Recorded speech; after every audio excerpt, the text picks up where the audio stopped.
എല്ലാ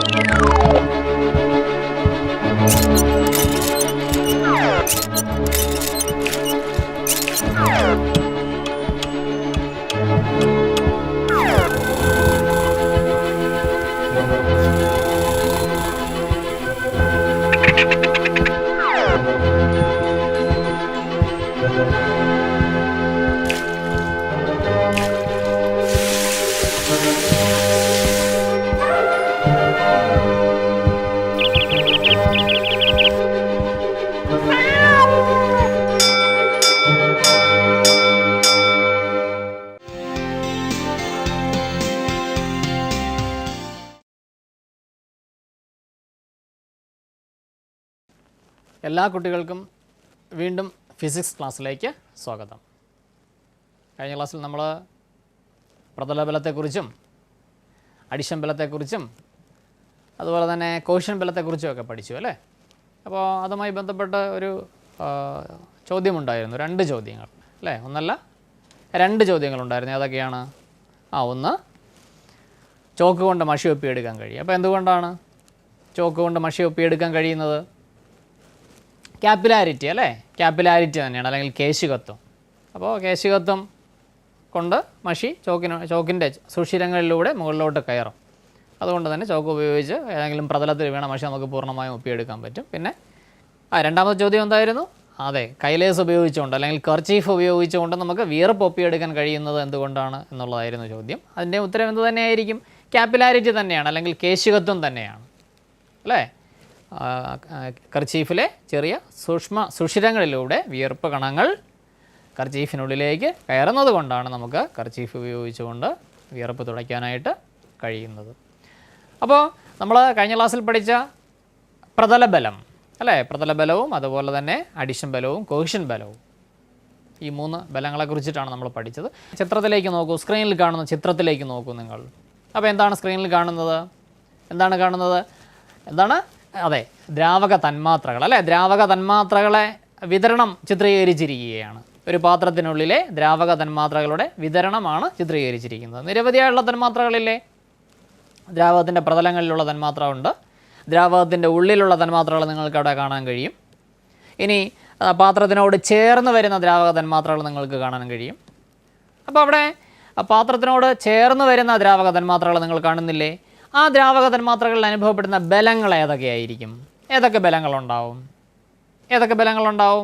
അതെ, ഏതൊക്കെയാണ്?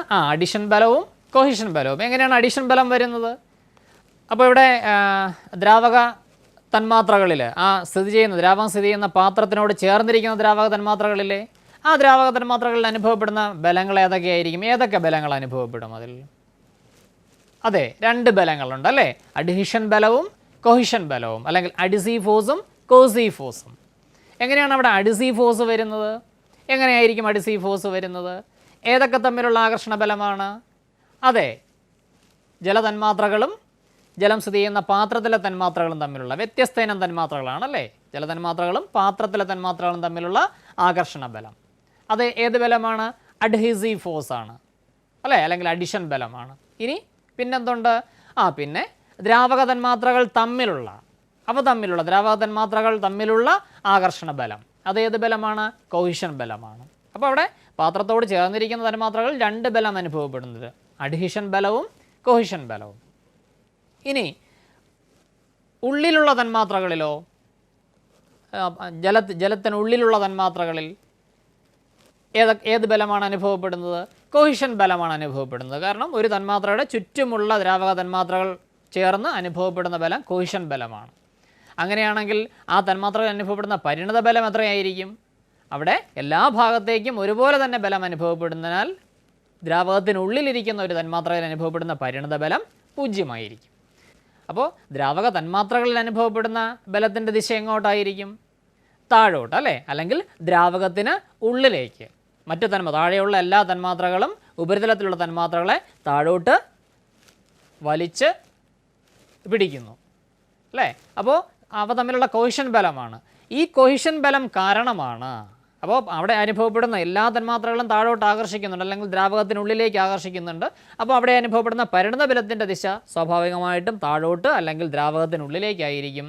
അതിൻ്റെ ഫലമായിട്ട് ആ ദ്രാവകത്തിൻ്റെ ഉപരിതലം ഒരു സ്ട്രെച്ച്ഡ് മെംബ്രെയിൻ പോലെ അല്ലെങ്കിൽ വലിഞ്ഞു മുറുകിയ ഒരു പാട പോലെ വർത്തിക്കും. അതാണ് ദ്രാവകത്തിൻ്റെ സർഫസ് ടെൻഷന് അല്ലെങ്കിൽ പ്രതലബലത്തിന് കാരണമാകുന്നത്. അപ്പോൾ മനസ്സിലായല്ലോ എന്താണ് പ്രതലബലത്തിന് കാരണമെന്ന്. അപ്പോൾ ഏത് ബലമാണ് പ്രതലബലത്തിന് കാരണം? ദ്രാവക തന്മാത്രകൾ തമ്മിലുള്ള കൊഹിഷൻ ബലമാണ് പ്രതലബലത്തിന് കാരണം. ഇനി ശ്രദ്ധിക്കൂ. അപ്പോൾ ഇവിടെ പാത്രത്തോട് ചേർന്ന് വരുന്ന ഭാഗങ്ങളിൽ ദ്രാവക തന്മാത്രകൾ അല്ലെങ്കിൽ ലിക്വിഡ് മോളിക്യൂൾസ് മറ്റ് മോളിക്യൂളുകളേക്കാൾ കുറച്ചുകൂടി ഉയർന്നതായി നിങ്ങൾക്ക് കാണാനായിട്ട് കഴിയും. എന്തുകൊണ്ടായിരിക്കും? അവിടെ ചേർന്ന് വരുന്ന ഭാഗങ്ങളിൽ ഏത് ബലമാണുള്ളത്? അഡിഷൻ ബലമാണ് അല്ലെങ്കിൽ അഡിസീവ് ഫോഴ്സാണ് കൂടുതൽ. മറ്റു ഭാഗങ്ങളിലോ കൊഹിഷൻ ബലമാണുള്ളത്. അപ്പോൾ അഡിഷൻ ബലം എപ്പോഴാണോ കൊഹിഷൻ ബലത്തേക്കാൾ കൂടുന്നത് അങ്ങനെയുള്ള അവസരങ്ങളിൽ ദ്രാവക തന്മാത്രകൾ കൂടുതൽ ഉയർന്നതായി കാണാൻ കഴിയും. അപ്പോൾ ഇവിടെ നമ്മൾ പറഞ്ഞു ദ്രാവക തന്മാത്രകൾ കൂടുതൽ ഉയരുന്നത് എപ്പോഴാണ്? അഡിഷൻ ബലം കൊഹിഷൻ ബലത്തേക്കാൾ കൂടി വരുമ്പോഴാണ് ദ്രാവക തന്മാത്രകൾ കൂടുതലായി ഉയർന്നതായി കാണാനായിട്ട് കഴിയുന്നത്. അപ്പോൾ ഇവിടെ നമ്മൾ അങ്ങനെയെങ്കിൽ കേശിക ഉയർച്ചയ്ക്കും കേശിക താഴ്ചയ്ക്കും കാരണം എന്തെന്ന് നിങ്ങൾക്ക് പറയാൻ കഴിയുമോ? അല്ലെങ്കിൽ എപ്പോഴാണ് കേശിക ഉയർച്ചയും കേശിക താഴ്ചയും ഉണ്ടാകുന്നത്, അല്ലെങ്കിൽ കാപ്പിലറി റൈസും കാപ്പിലറി ഡിപ്രഷനും ഉണ്ടാകുന്നതെന്ന് പറയാൻ കഴിയുമോ? എപ്പോഴാണോ അഡിഷൻ ബലം കൊഹിഷൻ ബലത്തേക്കാൾ കൂടി വരുന്നത് അപ്പോൾ കേശിക ഉയർച്ച അല്ലെങ്കിൽ കാപ്പിലറി റൈസ് ഉണ്ടാകും. എപ്പോഴാണോ അഡിഷൻ ബലം കൊഹിഷൻ ബലത്തേക്കാൾ കുറയുന്നത് അപ്പോൾ കാപ്പിലറി ഡിപ്രഷൻ അല്ലെങ്കിൽ കേശിക താഴ്ച സംഭവിക്കും. അപ്പോൾ മനസ്സിലായില്ലേ കേശിക ഉയർച്ചയും അതുപോലെ തന്നെ കേശിക താഴ്ചയും സംഭവിക്കുന്നത് എങ്ങനെയാണെന്ന്? അപ്പോൾ കേശിക ഉയർച്ചയും കേശിക താഴ്ചയും ഉണ്ടാകുന്നത് അഡിഷൻ ബലം അതുപോലെ തന്നെ കൊഹിഷൻ ബലം പ്രതലബലം ഇവയെ ആശ്രയിച്ചിരിക്കുന്നു. ഇതിനെക്കുറിച്ചുള്ള കൂടുതൽ കാര്യങ്ങൾ നിങ്ങൾക്ക് ഉയർന്ന ക്ലാസ്സുകളിൽ പഠിക്കാനായിട്ട് കഴിയും. അപ്പോൾ ഇവിടെ ശ്രദ്ധിക്കൂ. ഇവിടെ കണ്ടോ നിങ്ങൾ? എന്താണിത്? കാപ്പിലറി ട്യൂബാണല്ലേ, അല്ലെങ്കിൽ കേശിക കുഴലാണ്. കഴിഞ്ഞ ക്ലാസ്സിൽ നമ്മൾ കണ്ടതാണ്. ഇത് വെച്ചിട്ടാണ് നമ്മൾ കാപ്പിലറി റൈസിൻ്റെയും കാപ്പിലറി ഡിപ്രഷനൊക്കെ കാണിക്കാനുള്ള അല്ലെങ്കിൽ കേശിക താഴ്ചയെ കാണിക്കാനുള്ള പരീക്ഷണങ്ങൾ ഈ കുഴൽ വെച്ചാണ് നമ്മൾ ചെയ്തത്.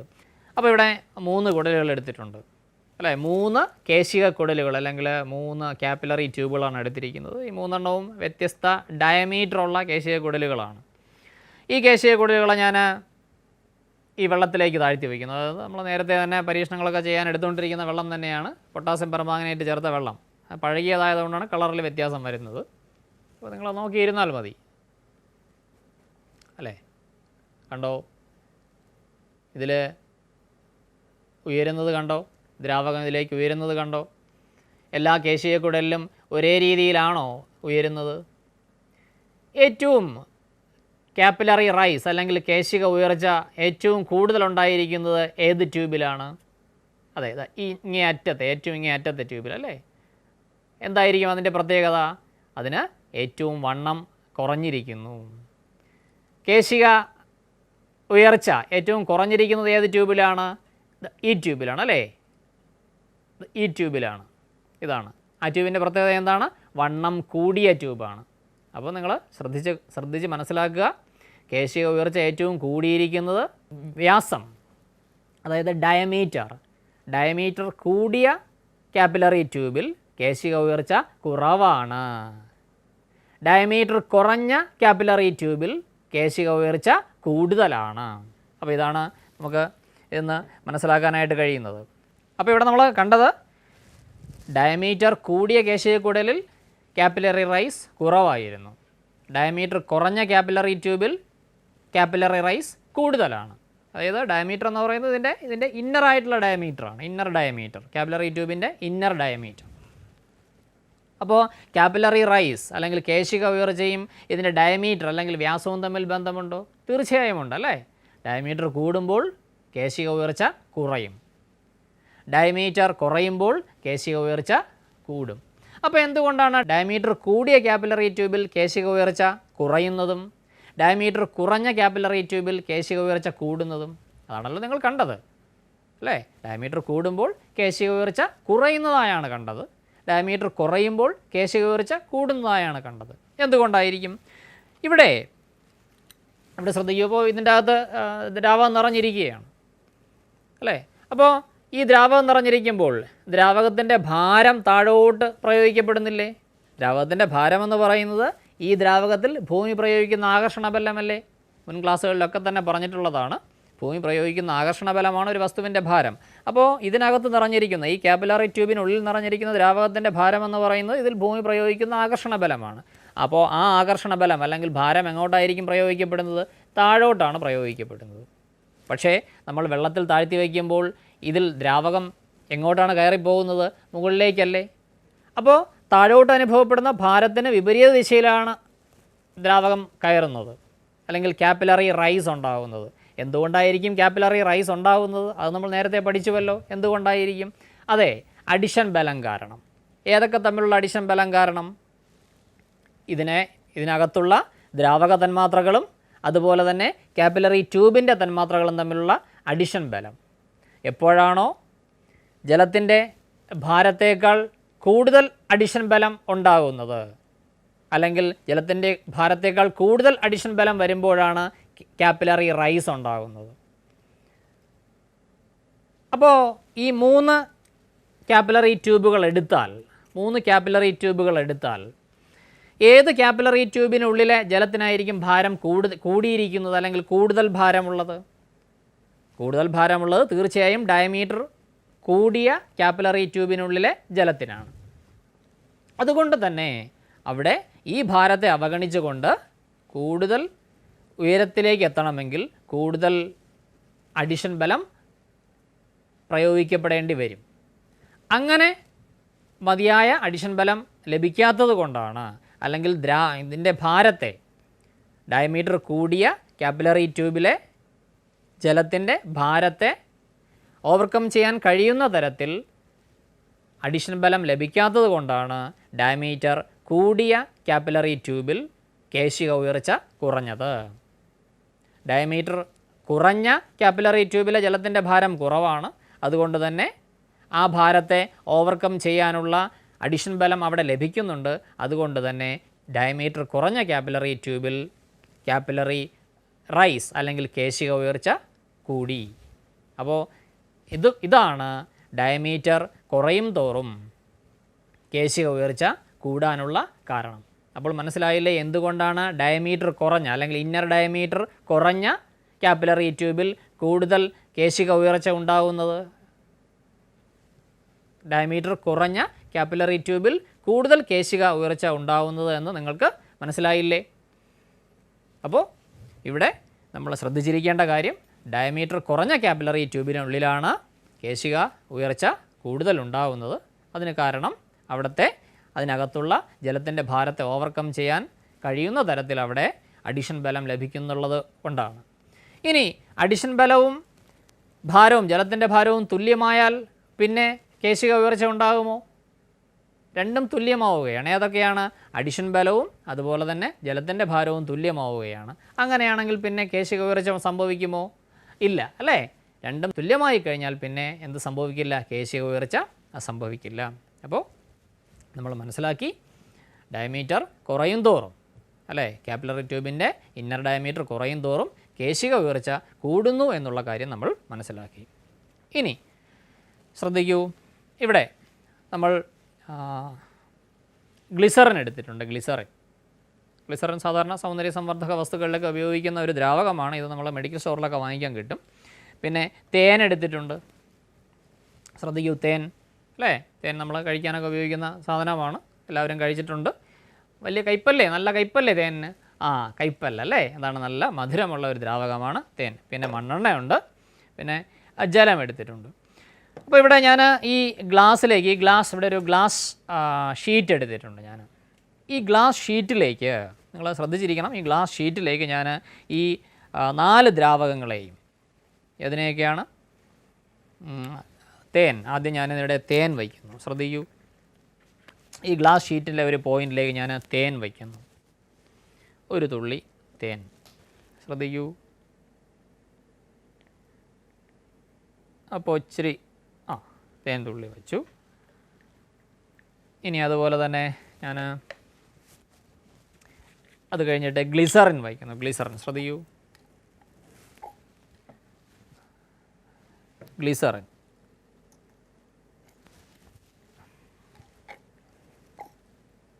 ഗ്ലിസറിൻ ഏകദേശം ഒരേപോലെ ഒരേ അളവിലാണ് വയ്ക്കുന്നത്. ഇനി ഞാൻ ജലം എടുക്കാം. നമുക്ക് ജലം എടുക്കാം. ജലത്തുള്ളി വയ്ക്കുന്നു.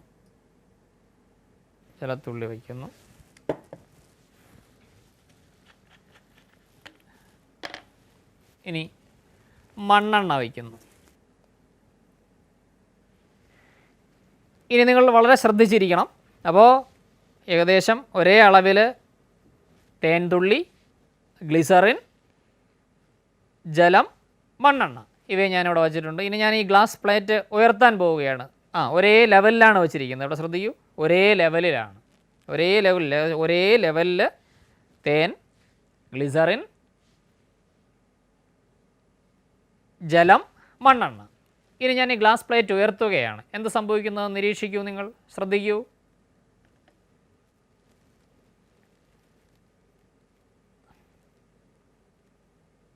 കണ്ടോ?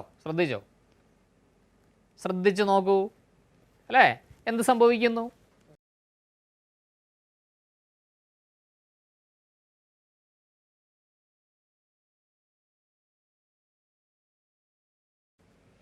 ശ്രദ്ധിക്കൂ അല്ലേ? ഇതാ ഒഴുകുന്നു അല്ലേ? ഇവ ഒഴുകുകയാണ് താഴോട്ട്. ഇതാ ഇത് തേൻ, ഇത് ഗ്ലിസറിൻ, ജലം, മണ്ണെണ്ണ. ശ്രദ്ധിക്കൂ, കണ്ടോ? എല്ലാ ദ്രാവക തുള്ളികളും ഒരേ സ്പീഡിലാണോ, ഒരേ വേഗതയിലാണോ ഒഴുകിയത്? ഒരേ വേഗതയാണോ അല്ലേ? ഇത് വളരെ സ്പീഡിൽ ഒഴുകി. ഇത് തേനാണ്. തേൻ വളരെ സ്പീഡ് കുറവാണ്, അല്ലെങ്കിൽ വേഗത വളരെ കുറവാണ്. ഒരേ ഗ്ലാസ് പ്രതലമാണ് അല്ലേ? ഒരേ ഗ്ലാസ് പ്രതലത്തിലാണ് നമ്മൾ വിവിധ തരത്തിലുള്ള 4 ദ്രാവകങ്ങളുടെ ഡ്രോപ്പുകൾ വച്ചത്. അപ്പോൾ ഇത് ഉയർത്തിയപ്പോൾ ഒഴുകുന്നതായി നിങ്ങൾക്ക് കാണാൻ പറ്റി. പക്ഷേ വിവിധ ഡ്രോപ്പുകളുടെ വേഗത വ്യത്യസ്തമായിരുന്നു. എന്തുകൊണ്ടായിരിക്കാം ഇങ്ങനെ വേഗത വ്യത്യാസപ്പെടാൻ കാരണം? ഗ്ലാസിൻ്റെ പ്രതലമാണ്. ഗ്ലാസിൻ്റെ പ്രതലം ഈ എല്ലാ ദ്രാവകങ്ങൾക്കും ഒരു ഫ്രിക്ഷൻ അല്ലെങ്കിൽ ഘർഷണം പ്രദാനം ചെയ്യുന്നുണ്ട്. അപ്പോൾ അങ്ങനെ ഒരു ഘർഷണമുണ്ട്. ഏതിൻ്റെ ഘർഷണമാണ്? ഗ്ലാസിൻ്റെ പ്രതലം പ്രൊവൈഡ് ചെയ്യുന്ന ഒരു ഘർഷണം ഇവിടെയുണ്ട്, അല്ലെങ്കിൽ ഒരു ഫ്രിക്ഷൻ ഉണ്ട്. അതുകൂടാതെ ഈ ദ്രാവകങ്ങളുടെ വ്യത്യസ്തമായ ലെയറുകൾ തമ്മിൽ, അപ്പോൾ ഗ്ലാസിനോട് ചേർന്ന് വരുന്ന, ഇപ്പോൾ നമ്മൾ തേൻ എടുത്തു കഴിഞ്ഞാൽ തേനും ഗ്ലാസും തമ്മിൽ ചേർന്ന് വരുന്ന ഒരു ലെയറുണ്ട്, അതിന് തൊട്ട് മുകളിലൊരു ലെയറുണ്ട്, അതിൻ്റെ മുകളിലൊരു ലെയറുണ്ട്, ഏറ്റവും മുകളിലത്തെ ഒരു ലെയറുമുണ്ട് അല്ലേ? ഇങ്ങനെ നിരവധിയായിട്ടുള്ള അടുക്കുകളുണ്ട്, അല്ലെങ്കിൽ നിരവധിയായിട്ടുള്ള ലെയറുകളുണ്ട്. ഇങ്ങനെ ഒരു ദ്രാവകത്തിൻ്റെ വ്യത്യസ്തമായിട്ടുള്ള ലെയറുകൾ തമ്മിലും ഒരു ഘർഷണ ബലമുണ്ട്. ഈ ഗ്ലാസ് പ്ലേറ്റ് പ്രൊവൈഡ് ചെയ്യുന്നൊരു ഘർഷണ ബലമുണ്ട്. ഏത് പ്രതലത്തിൽ കൂടിയാണോ ഇത് ഒഴുകുന്നത്, ഏത് പ്രതലത്തിൽ കൂടിയാണോ ഈ ദ്രാവകങ്ങൾ ഒഴുകുന്നത്, ആ പ്രതലം പ്രൊവൈഡ് ചെയ്യുന്ന, അല്ലെങ്കിൽ ആ പ്രതലം പ്രദാനം ചെയ്യുന്ന ഒരു ഘർഷണ ബലമുണ്ട്. അതുകൂടാതെ ഈ ദ്രാവകത്തിൻ്റെ വ്യത്യസ്തമായിട്ടുള്ള ലെയറുകൾ തമ്മിൽ, ഏറ്റവും താഴെയുള്ള ലെയർ, അതിൻ്റെ മുകളിലുള്ള ലെയർ, അതിന് മുകളിലുള്ള ലെയർ, ഏറ്റവും മുകളിലുള്ള ലെയർ, അങ്ങനെ വ്യത്യസ്തമായിട്ടുള്ള ലെയറുകൾ തമ്മിൽ, അടുക്കുകൾ തമ്മിൽ ഒരു ഘർഷണബലം അനുഭവപ്പെടുന്നു. അങ്ങനെ അനുഭവപ്പെടുന്ന ഘർഷണബലം ഇവയുടെ, ഈ ദ്രാവകത്തിൻ്റെ വിവിധ ലെയറുകൾ തമ്മിലുള്ള ആപേക്ഷിക ചലനത്തെ കുറയ്ക്കുന്നത് കൊണ്ടാണ് ദ്രാവകങ്ങൾ വ്യത്യസ്ത വേഗതയിൽ ഒഴുകുന്നത്. അപ്പോൾ ഇങ്ങനെ ദ്രാവകങ്ങളുടെ പടലങ്ങൾക്കിടയ്ക്ക് ദ്രാവകങ്ങളുടെ ആപേക്ഷിക ചലനത്തെ കുറയ്ക്കുന്ന രീതിയിൽ അനുഭവപ്പെടുന്ന ഈ ബലത്തിന് പറയുന്ന പേര് വിസ്കസ് ബലം എന്നാണ്. എന്താണ്? വിസ്കസ് ബലം, അല്ലെങ്കിൽ വിസ്കസ് ഫോഴ്സ്. ശ്രദ്ധിക്കണം, എന്താണ് വിസ്കസ് ബലം ഓർ വിസ്കസ് ഫോഴ്സ്. അപ്പോൾ എന്താണ് വിസ്കസ് ഫോഴ്സിൻ്റെ പ്രത്യേകത? വിസ്കസ് ഫോഴ്സ് അനുഭവപ്പെടുന്നത് എവിടെയാണ്? ഒരു ദ്രാവകത്തിൻ്റെ വ്യത്യസ്തമായിട്ടുള്ള ലെയറുകൾക്കിടയ്ക്കാണ് വിസ്കസ് ബലം അനുഭവപ്പെടുന്നത്. പിന്നെന്താണ് പ്രത്യേകത? ഈ വിസ്കസ് ബലം അനുഭവപ്പെടുന്നത് ദ്രാവക പടലങ്ങൾക്ക് സമാന്തരമായിട്ടായിരിക്കും. അതാണ്. അപ്പോൾ ചലിച്ചുകൊണ്ടിരിക്കുന്ന ദ്രാവക പടലങ്ങൾക്കിടയിൽ ആ ദ്രാവക പടലത്തിൻ്റെ ആപേക്ഷിക ചലനത്തെ തടസ്സപ്പെടുത്തുന്ന വിധത്തിൽ ദ്രാവക പടലങ്ങൾക്ക് സമാന്തരമായി അനുഭവപ്പെടുന്ന ബലമാണ് വിസ്കസ് ബലം, അല്ലെങ്കിൽ viscous force. The force acting between the layers of a fluid in motion parallel to the layers and it opposes the relative motion between the layers of the fluid. അപ്പോൾ പാരലായിട്ടായിരിക്കും ആക്ട് ചെയ്യുന്നത്. പിന്നെ ഇങ്ങനെ അനുഭവപ്പെടുന്ന ഈ ഘർഷണ ബലം, ഫ്രിക്ഷണൽ ഫോഴ്സ് എന്ത് ചെയ്യും? റിലേറ്റീവ് മോഷനെ, ദ്രാവക പടലങ്ങൾക്കുള്ള റിലേറ്റീവ് മോഷനെ എന്ത് ചെയ്യും? ഒപ്പോസ് ചെയ്യും. അപ്പോൾ ഇങ്ങനെ എല്ലാ ദ്രാവകങ്ങൾക്കും ആ ദ്രാവകങ്ങളുടെ വിവിധ പടലങ്ങൾക്കിടയ്ക്ക് ആപേക്ഷിക ചലനത്തെ കുറയ്ക്കുന്ന രീതിയിൽ ഒരു ബലം പ്രയോഗിക്കാനുള്ള കഴിവുണ്ട്. അങ്ങനെ ഒരു ദ്രാവകത്തിന് അതിൻ്റെ വിവിധ ലെയറുകൾക്കിടയ്ക്ക് ആപേക്ഷിക ചലനത്തെ കുറയ്ക്കുന്ന രീതിയിൽ ഒരു ഫ്രിക്ഷണൽ ബലം പ്രയോഗിക്കാനുള്ള കഴിവിനെ നമ്മൾ പറയുന്നത് വിസ്കോസിറ്റി എന്നാണ്. എന്താണ് വിസ്കോസിറ്റി? അപ്പോൾ എന്താണ് വിസ്കോസിറ്റി? വിസ്കോസിറ്റി എന്ന് പറഞ്ഞാൽ ദ്രാവകങ്ങളുടെ കഴിവാണ്.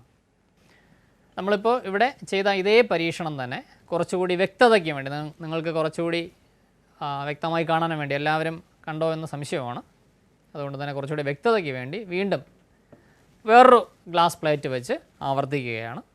അങ്ങനെ ചെയ്യുമ്പോൾ ഞാൻ വേറൊരു കാര്യം കൂടെ ചെയ്യുന്നുണ്ട്. നമ്മൾ നേരത്തെ വെള്ളമാണ് ഉപയോഗിച്ചത്, അതിന് പകരം നമ്മൾ പാല് ചേർത്ത വെള്ളമാണ് ഉപയോഗിക്കുന്നത്. കുറച്ച് പാലൂടെ ഒഴിച്ചിട്ടുണ്ട്, അപ്പം നല്ല വെള്ള കളർ കിട്ടും വെള്ളത്തിന്. അപ്പോൾ ഇവിടെ നമ്മൾ നേരത്തെ വച്ചതുപോലെ തേനുണ്ട്, തേൻ വയ്ക്കുന്നു. പിന്നെ എന്താണ് അടുത്തത്? എന്താണ്? അതെ, ഗ്ലിസറിൻ അല്ലേ, ഗ്ലിസറിനുണ്ട്. ഗ്ലിസറിൻ്റെ ഡ്രോപ്പ് വെച്ചു.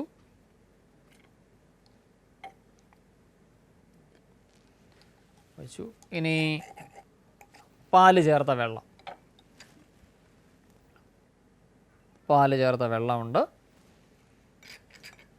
പിന്നെ മണ്ണെണ്ണയുണ്ട്. എല്ലാം നേരത്തെ ചെയ്തതുപോലെ തന്നെ ഒരേ ലെവലിലാണ് നമ്മൾ വച്ചിരിക്കുന്നത്. ഇനി സാർ ഇതിനെ ഈ ഒരു ഗ്ലാസ് ഷീറ്റിനെ ഉയർത്താൻ പോവുകയാണ്. നിങ്ങൾ വളരെ ശ്രദ്ധിച്ചിരിക്കണം. ശ്രദ്ധിച്ചോളൂ. കണ്ടില്ലേ? കണ്ടോ? എല്ലാ ദ്രാവകങ്ങളും ഒരേ രീതിയിലാണോ ഒഴുകുന്നത്? അല്ല, അല്ലേ? തേനും ഗ്ലിസറിനും പാല് ചേർത്ത വെള്ളവും അതുപോലെ തന്നെ മണ്ണെണ്ണയും എല്ലാം വ്യത്യസ്ത വേഗതയിലാണ് ഒഴുകുന്നതെന്ന് നിങ്ങൾക്ക് കാണാനായിട്ട് കഴിയും. അപ്പോൾ എല്ലാ ദ്രാവകങ്ങൾക്കും ദ്രാവക പടലങ്ങളുടെ ആപേക്ഷിക ചലനത്തെ കുറയ്ക്കുന്ന രീതിയിൽ ഒരു ഫ്രിക്ഷണൽ ഫോഴ്സ് അല്ലെങ്കിൽ ഘർഷണബലം പ്രയോഗിക്കാൻ കഴിയും. അങ്ങനെ ഘർഷണബലം പ്രയോഗിക്കാനുള്ള ദ്രാവകങ്ങളുടെ കഴിവിനെ പറയുന്ന പേരാണ് viscosity. Viscosity is the characteristic property of a fluid to oppose the relative motion between its different layers. അപ്പോൾ മനസ്സിലായില്ലേ എന്താണ് വിസ്കോസിറ്റി എന്നും എന്താണ് വിസ്കസ് ഫോഴ്സും എന്ന്? അപ്പോൾ ഇങ്ങനെ എല്ലാ ദ്രാവകങ്ങളുടെയും വിവിധ പടലങ്ങൾക്കിടയ്ക്ക് അനുഭവപ്പെടുന്ന ഫ്രിക്ഷണൽ ബലമാണ് വിസ്കസ് ബലം. അങ്ങനെ വിസ്കസ് ബലം പ്രയോഗിക്കാനുള്ള കഴിവാണ് viscosity. Viscosity is the characteristic property of a liquid to oppose the relative motion between its different layers. മനസ്സിലായല്ലോ? അങ്ങനെയെങ്കിൽ നിങ്ങൾ ഒരു ചോദ്യം കൂടി എഴുതിക്കോളൂ.